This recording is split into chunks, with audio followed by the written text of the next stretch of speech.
Welcome to Breaking Ice and Building Bridges from Possibilities. I'm Kelly Johnson. And I'm Byron Jackson. Glad you're here. Connecting a community through conversation. Good day. This is Byron Jackson with Possibilities and our Breaking Ice, Building Bridges podcast.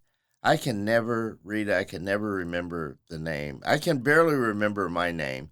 I could not remember the name. People say, this is the name of your show. And I go, okay. And then I can't remember. And I'm the one, I will actually do, I'll get to you eventually, Rita, but I will have a saying that I'll say, okay, we're going to do this. And then about a month later, I go, why are we doing this? And they go, because you told us to do this. And I completely have forgot the entire thing. With that, my guest is Rita Freeney, who does Sisters in Motion and Brothers Too. And I wish that we were videoing today because we could actually be in motion, couldn't we, Rita? We definitely could be. Definitely. You want to go ahead and do a little motion? Yeah. We can do some stretching. Okay. Okay, we could stretch while we're sitting. I'm ready for this. You ready? So yes. you just think about getting relaxed and just close your eyes. Okay. Close your eyes and just think about how beautiful this day is already. We're here. And just take a deep breath, Byron. Just breathe in deep through your abdomen, through your nose, and then just breathe out through your mouth. And breathe in deep again. Good deep breath. And then breathe out through your mouth real slow. And just let all the worries of the day just breathe out with it. If you have any. And then just stretch up your body. Just sit in your seat tall. Extend your arms out. Then just raise them. Raise them high. And just look up.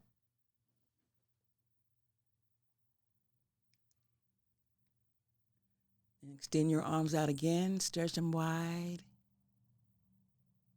And just let them relax, fall right to your side. Breathe in one more time deeply. Then breathe out real slow. Now open your eyes. Thank you very much. I will tell you, thank you. You're welcome. What made that really me excited about that is I'm excited. I want you to have your own. You need a Rita show. Okay. And so I just, you need to be touching a lot more people than me. All right. Simply, mainly because I forget most of them.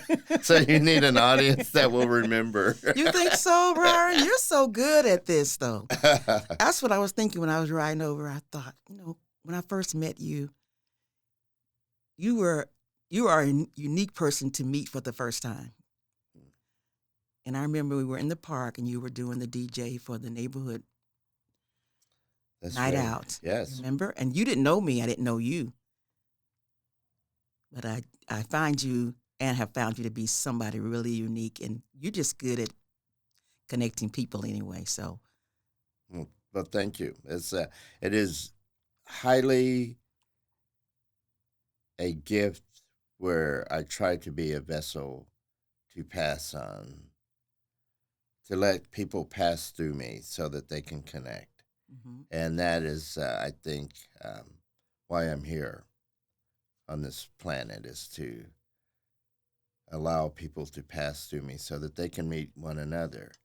Mm-hmm. And it's funny, I've been, you ever read a book called Grandmother's Hands? No, I haven't, not yet. It is this guy, Resna, I can't pronounce his last name, but it's on racial lies, generational trauma. Okay. And how we carry trauma from generation to generation to generation. And that one of the things he says in there is that our brains, the way we size people up is either reptilian, it's like reptilian. So it's either fear or safe. Mm-hmm. And so that's what we immediately, as soon as we meet someone, go, is this person safe? Mm-hmm. Or they're dangerous? Mm-hmm. And we don't do that at a conscious level, but that's what's going on inside. And so he says that you can't have generations of, like, for instance, seeing the police as dangerous Right. without that trauma. So you could see a policeman and never have had an event with a policeman, but because of generational trauma, Mm-hmm. you actually have a physical response to that. Right. And so the thing, why I'm bringing this up with you, he believes that the work to heal that is actually body work, that it's not sitting down talking as much as you have to do, like humming Mm-hmm. or dancing Mm-hmm. or line dancing. Those things, they're not just good exercise. You're actually helping people to have tools on how to heal trauma that we have. I love that. And so it's just fascinating. So just how you have taken this body movement and really honed in on doing that, but really it's really addressing a lot of hurt that we have that we don't even know that we have. That's so true. And I'm glad that you brought that up because that's been a subject of interest of the last week, talking to family members and just things that have gone on in this pandemic and all that we've done through the last few years. And the word healing continues to come up. And there's a lot of healing to be done. So you're bringing up a subject that is really, really, really paramount for me right now where I am in my journey. And you mentioned generational trauma, and that is something that probably the conversations have not come up enough about how much trauma are from generation to generation. So I'm excited that you bring in that subject up. I'm excited that you have some expansion in that area here. And that is truly something that's going to transform our country, Yeah. transform our families, transform our states and ourselves as well. So I'm excited that you are even talking about generational trauma and healing. That's right up my passion. Yeah, it's just so isn't it funny? Because we talk about laws, and I think laws need to be changed and policies, but really the work that needs to be done is individually and with my own stuff, Mhm. my hurt. Yes. And Yes. I just don't ever want to look at my hurt. But once I kind of work with that, Mhm. I actually have a workshop that I do called Nothing. Oh, really? And I've been doing for some companies. And I laugh at that. But really, what it is kind of what you did with the breathing, but helping people to clear a space Mhm. out. Let's not have an agenda. Mhm. Let's not have, this isn't a workshop where you're going to learn something per se, but Mhm. you're going to learn a lot. Okay. But it's clearing the space out, and let's see organically what comes up between us. And so it's been very nice because I've had people cry and Mhm. laugh, and Uh-huh. because when you clear the space out, you Right. can heal. That's it. And so I'm glad I get that. Where did you grow up at? Here in Oklahoma City? I did. I grew up in the neighborhood called Carverdale Addition. I Did you know? Carverdale Addition, it actually is a historic neighborhood. one of the very first people that got involved with Possibilities back in 2004-5 was Joel Bradford. Mm-hmm. And do you know him? I don't know. I know some Bradford family. I went to The- school with some Bradfords. And they lived on Carverdale. And Mr. Backus, what was his name? Backus, yes, those are my neighbors. Yeah, and so Yes. Mr. Bradford and Mr. Bradford, I do know Mr. Bradford. Yes. he had his yard was Yes. immaculate. Yes, he was my neighbor, Mr. Bradford, now that you say yes. And he was a fascinating guy. I mean, just I just miss him every day. But he was in World War II, Mhm. and they put him in charge of a Japanese prisoner of war camp. Wow, I know that. And when he got there, he said, "I have one gun, and I have like 200 prisoners. And so I'm not going to be able to rule them with a gun." And he started befriending the Japanese. And he showed me letters years later of what his friendship meant to these Japanese prisoners that he had. Wow. And he also, his family grew up around the town of Washington here. Mm-hmm. And there was sharecroppers, and they had land down there. And he had a garden. If you go down there, he has a well and brings up water, and he would garden and does greens for people. Mm-hmm. And the town of Cole,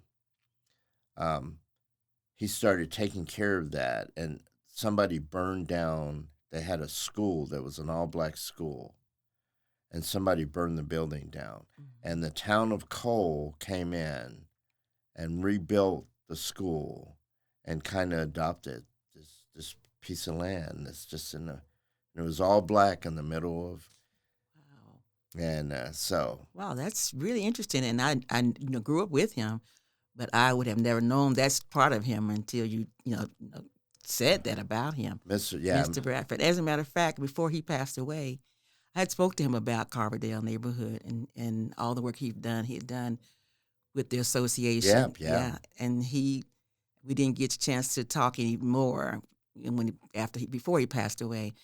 Mr. Backus, as you mentioned, he did so much for the Carbondale edition and did a tremendous job of leading, being the president and all that. And so it was just my heart, I just had a heartfelt desire to do something because that's the neighborhood I grew up in. And so great neighborhood. Yes. So we had some conversations, about a year ago, we had some conversations about what could we do to restore the association. I had a conversation with some of the leaders there and in COVID. And so we haven't really talked about what we could do as far as, maybe having, I don't know if it'd be a neighborhood association or just a group of people who care or what we would, name it. There's a lot of legacy there, and I'm part of it. Yes, you are. I am. It's just an amazing. I mean, a lot of the success of possibilities is from Carbondale. Really? Our first cleanup of an area. Because at that time, the way we got involved with them was people were selling their houses and renting them out, and they became like crack houses. Mm-hmm. And so trying to get crack houses and, to build the community back up again. Right. I've been probably back in the area just a few, maybe the last decade, and you have a lot there, and I can see the neighborhood is improving. I can see where it had, the deterioration in the past maybe decade or so, but however, it has such possibility, especially now with all the, on the Douglas Center being remodeled and rebuilt, and the golf course is going to be an excellent, for the neighborhood. So it's going to be a lot of possibilities for that neighborhood and those residents to really thrive. Now, did you go to Douglas? I did. So, yeah. I went to Edwards Elementary, which is right around the corner, and they're doing some great things with the early childhood education. Now, I heard that just recently. The FD Moon, which was Kennedy, we were the first class Kennedy, which is now FD Moon. And, of course, Douglas graduate alumni. Now, when was your first close encounter with like whites? I went to HBC University, so the whites that I did encounter, they only were on campus in the daytime. Oh, It was Lincoln University in Jefferson City, Missouri. So they were there in the daytime. And so there was just, little brief encounters. You would see them passing on campus. Mostly after 5, you wouldn't see, whites on campus, which it was kind of interesting to see that. So I think that was the very first encounter as far as having students engaging in class and that kind of thing, because I think we had our first white student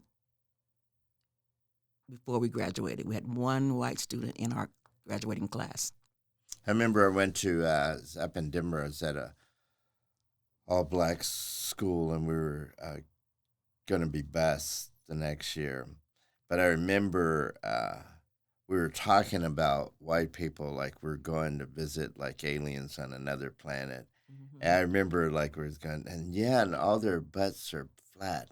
We're like, flat butts, really? And they go, yeah. So I get to the school, and I'm looking at everybody's butt to go. Right. Yeah, well, that was my first encounter was in college. In college? Mm-hmm.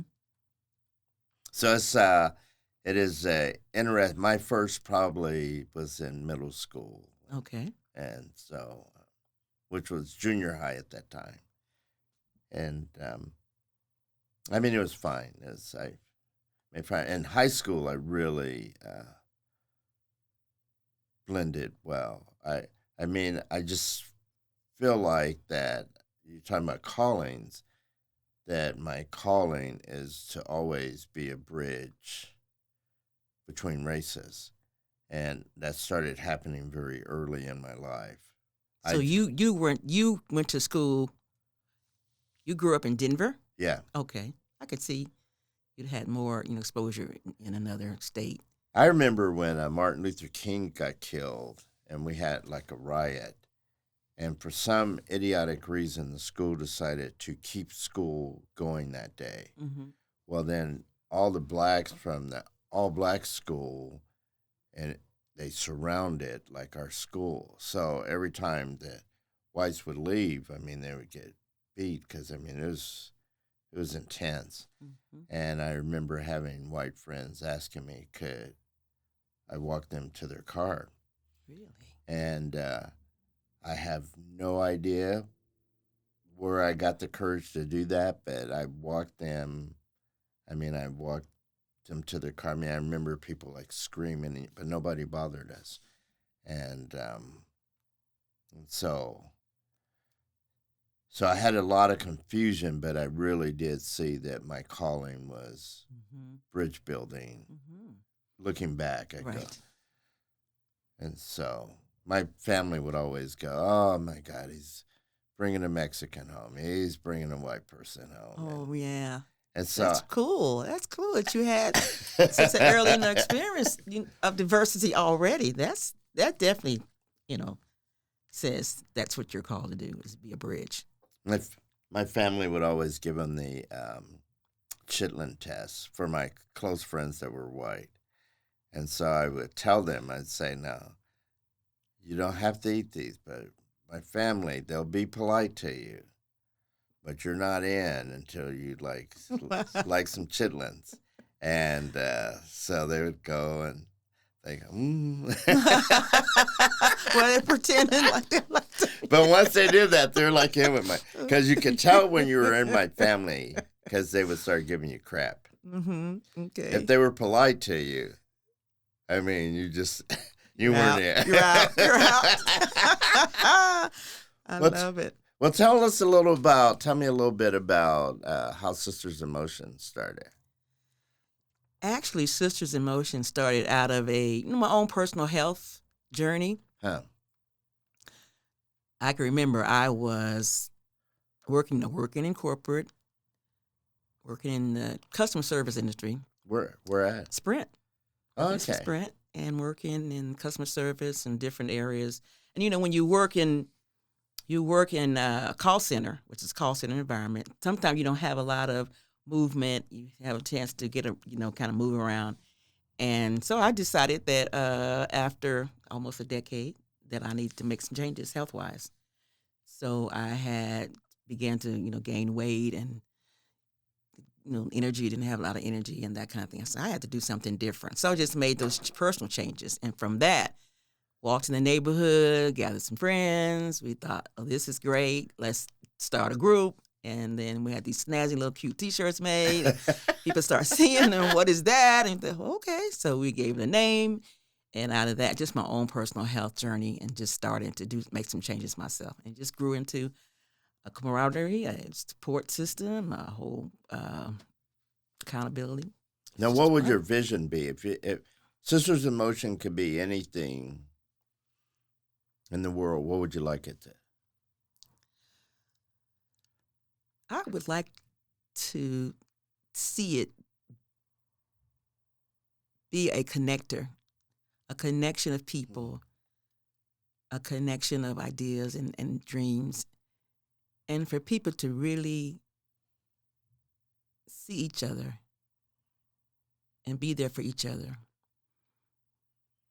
And I would really like to see it become to be the catalyst in people's lives as far as, doing the best, becoming the best, giving your best.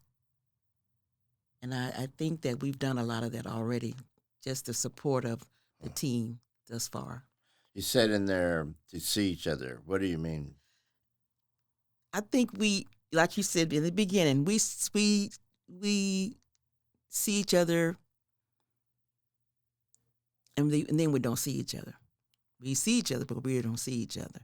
So I think it takes time. It takes a heart of love for each other. It takes respect for each other to really see each other. It takes the time to listen to each other to really see each other, because everybody has different, perspectives. There has different ways that they've grown up. People have different traumas, like we talked about earlier. So I would like to see Sisters in Motion and Brothers to be that catalyst to really connect people in a way that they really see each other. It's so interesting because I do a lot of what people call icebreakers or games with people, and to me, it's really very spiritual. Because when we play, we let down our guard. And so I see the same with what you do with the dancing. I mean, you're dropping your guard. And then once you do that, you can talk, and that's when the real work begins. Right. Most of us are very, I'll speak for myself. I really operate a lot on fear, I think, growing up, and insecurity, and that I'm not enough, and that's what I mask all the time. And so, the more I trust people, the more I let that down, the easier it is for me to let that go. I love that. I love that, because that's the work. Yeah, That's the work to help people not be so guarded and let their guards down and let people come in. It's so it's so funny in the Bible. Jesus says when he's a kid and he goes off and he tells his mother, "Where can I be? But I'm in God's house. Why are you worrying about me?" But that really sticks with me in terms, because people are always, I think about conversations. And so I want all of my conversations to be, as you say, seeing opportunities. So even if I'm sitting in a restaurant drinking coffee with somebody, Right. I mean, I'm not really there talking about sports. We're talking about, let's see each other for a moment. Yes. And so, that was it. So has that always been kind of your journey? This has been very good. I don't know if I even asked any questions about Sisters in Motion. I'll ask more in the next 20 minutes. This has been really great 20 minutes already. So It goes quickly, it doesn't does. it? You said it would. I do not joke. This is Byron Jackson with hitting the microphone. Sorry. This is Byron Jackson with Breaking Ice and Building Bridges.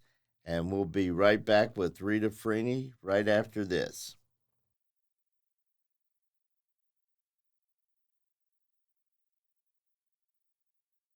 Woohoo! Byron Jackson still here with Building Bridges, Breaking Ice. I'm with my friend Rita Freeney, and who knows what the heck we'll be doing here. We're supposed to have a subject matter. I have not remembered what it was supposed to be. So, Rita, you and I have just been making this up, haven't we? We have. It's been great, though. It's been great. It has been great. Yes. And so we talked a little bit last hour.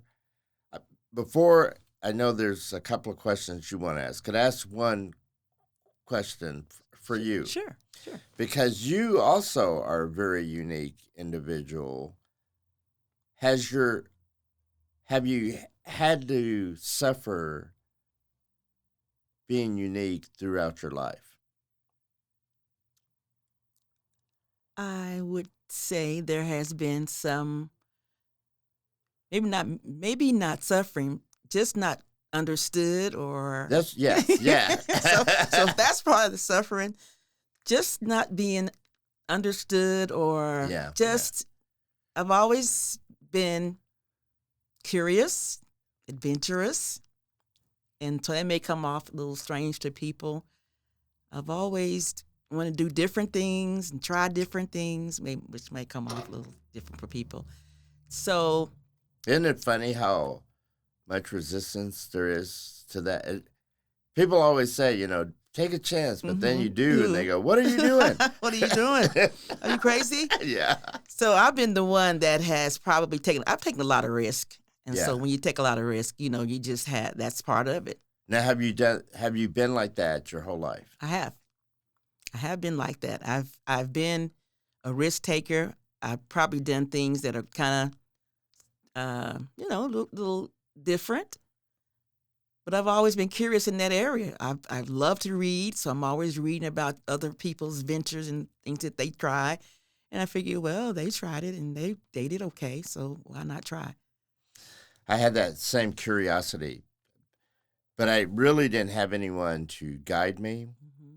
And so I ended up, drugs, jail, and even there I was curious. I would, even my stealing, I would steal things that other thieves hadn't ever thought to steal before. And I go, we could go steal this. And I go, and so I wasn't like the meanest, but I was the most creative crook.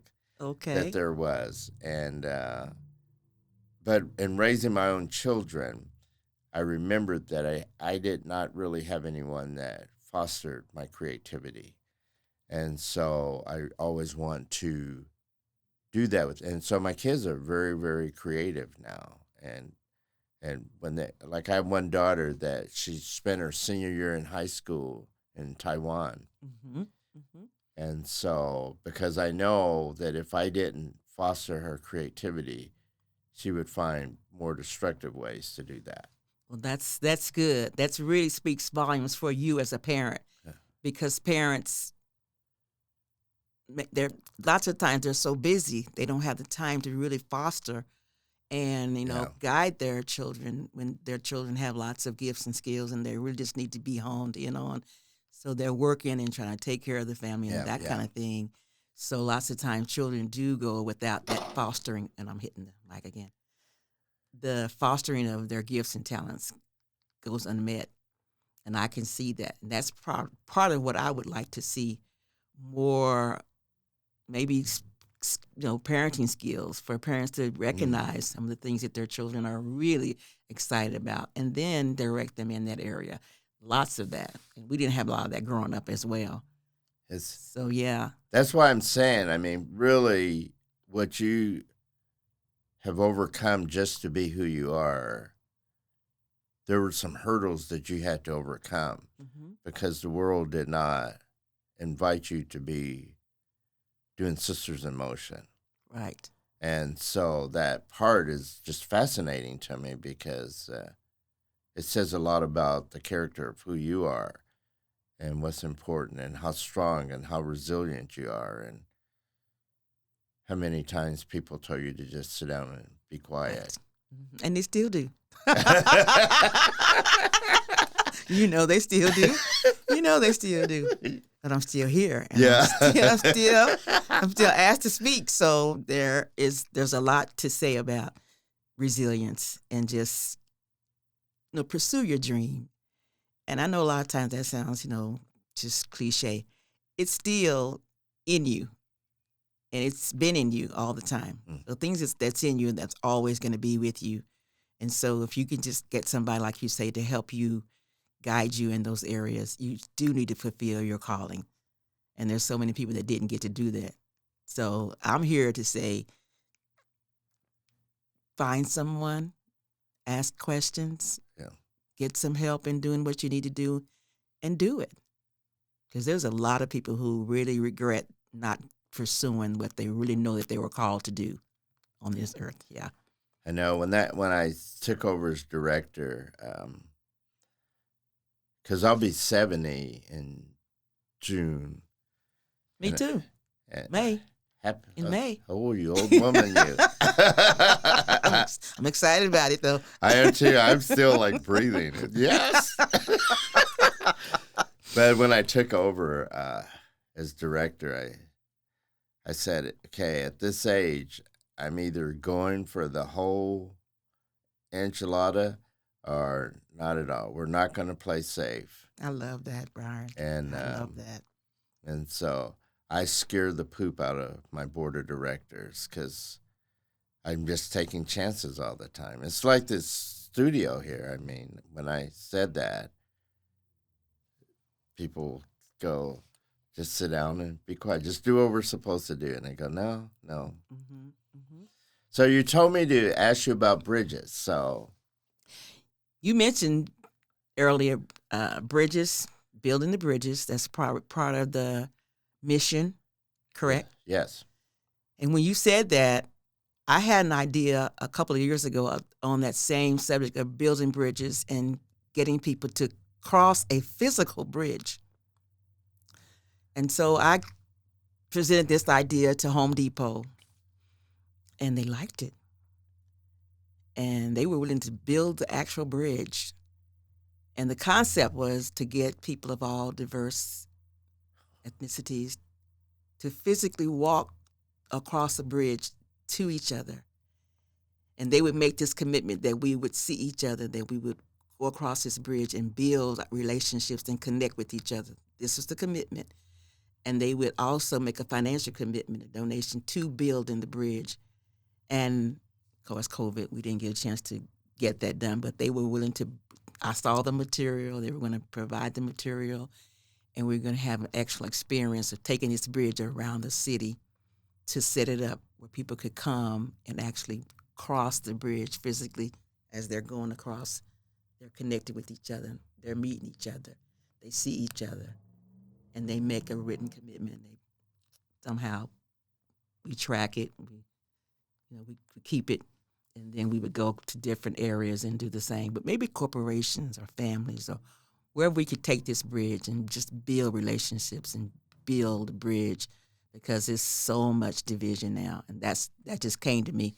So that may be something that we may be able to collaborate with in the future. What do you think?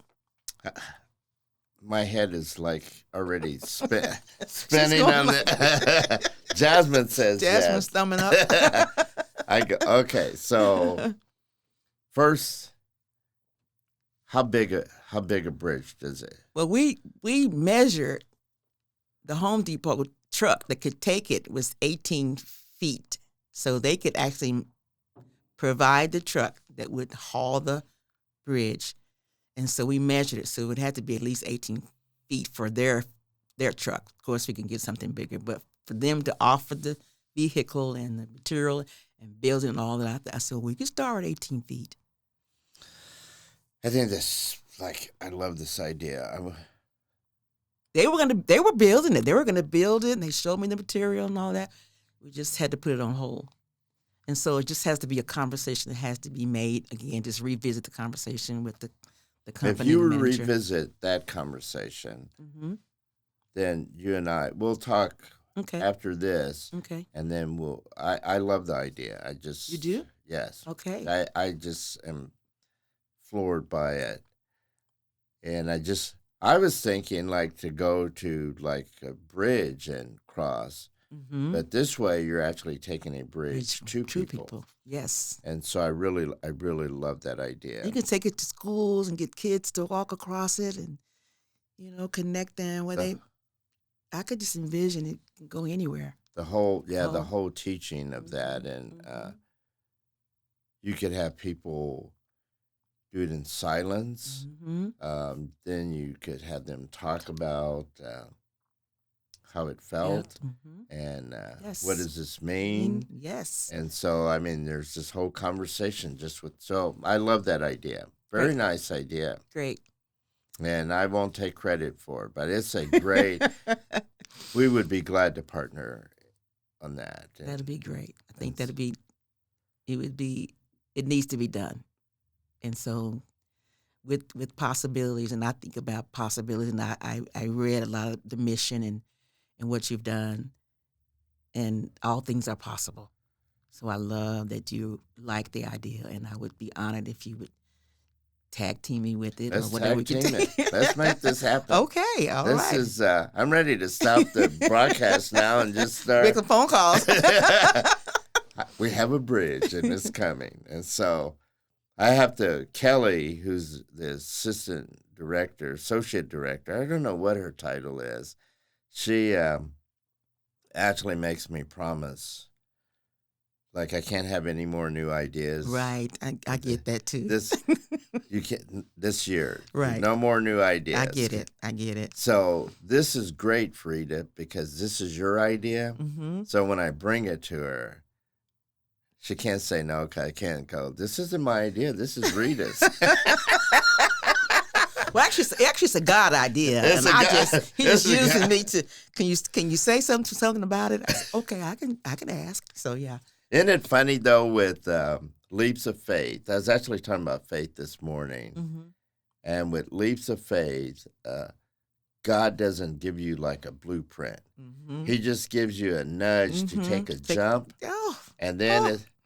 it's like, okay, what do I do now? right. I'm out here. But there's always somebody already in place. That's what I love. It's always you just do your part. You just do your. I've got somebody already on the other part. I've got somebody here, and so I love that. It's always somebody already in place. You just do your part. Yeah, there's a guy I heard give a talk once, and he said that if God wants something to happen, walls will come tumbling down. And he was a guy that he's from North Carolina, and he was 17, and he was drunk and hit somebody and killed them. Oh my God. And so he ended up going to prison. And so later, after he ended up getting out of prison, he started taking AA meetings back to prison. Mm-hmm. And that became very successful.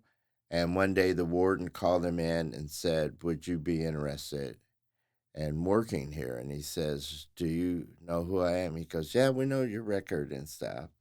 And so he ended up working there. And then he kept working for some years.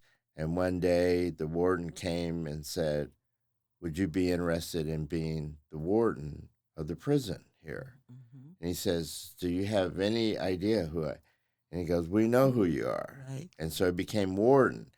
And then he did that for some years. And then they asked him, would you be interested in being the commissioner for all the prisons in North Carolina? And he said, do you know who I am? Keep asking.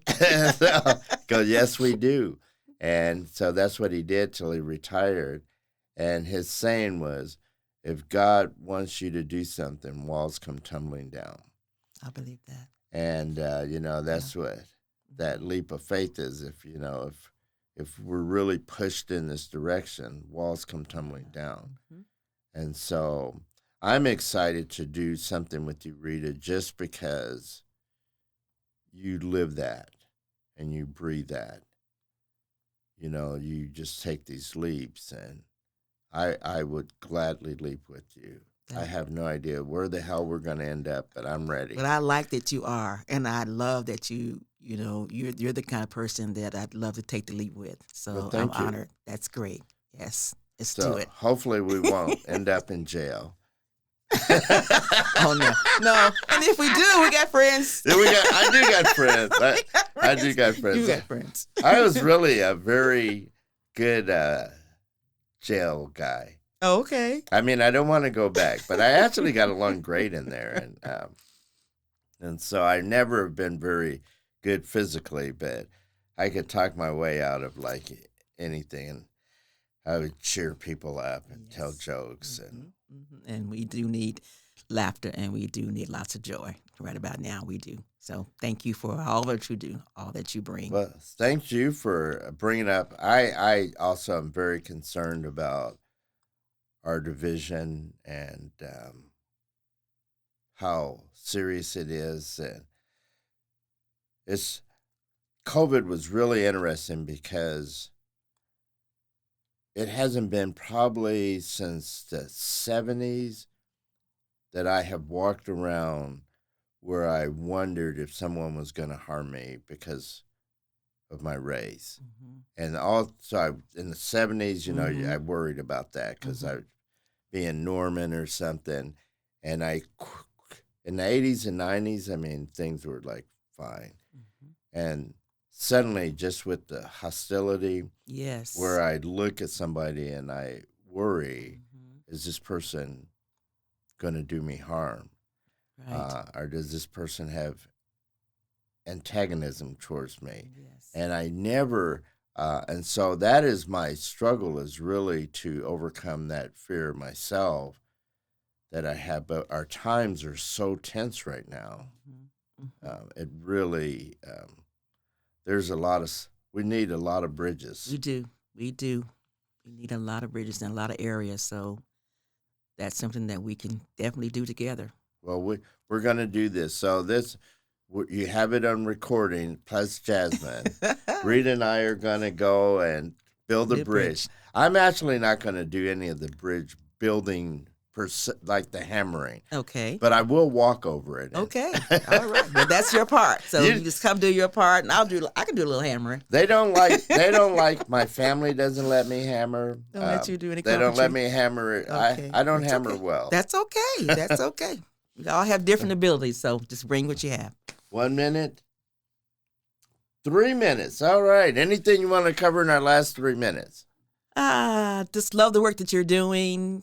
I read a little bit about what you've done, and when you said that you were the executive director, I thought that just made sense. It's a great fit, and getting to know you more, it's just a delight.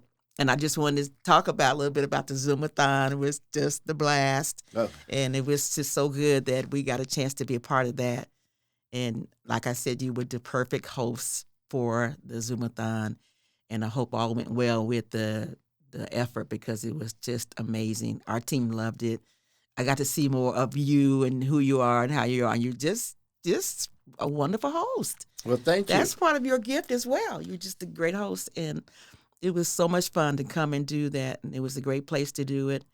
And just seeing what you all have done here and the dream that you have, and look around and see the aesthetic beauty and your team, and looks like that you're on I know you're on the right track. And so just keep dreaming and keep building and keep growing. Part of my dream is actually make you part of our team. So. Oh, okay. So all right. I'm thinking beyond just. Okay. So. All right. Well, let's continue to talk. Let's keep this conversation going. I want to get you on the team, dear. That's why I keep going. Come to this training. Okay. Well, one more thing. I want to think about, we're getting ready to be 70. Yes. And when we get there, that's as much as God has promised us. And he did say the latter days are going to be greater. So let's just do great things. We'll do great Let's just things. Rita, it has been great having you. Thank you so much. You guys will hear a lot more Rita, and you'll see our bridge someplace. Mm-hmm. And so Definitely. it's been Byron Jackson with Rita Freeney. I think we're about done. We're out of here. Yahoo! Thank you so much. Oh, thank you. Through conversation. Breaking Ice, Building Bridges is the Possibilities community podcast platform. Thanks for tuning in.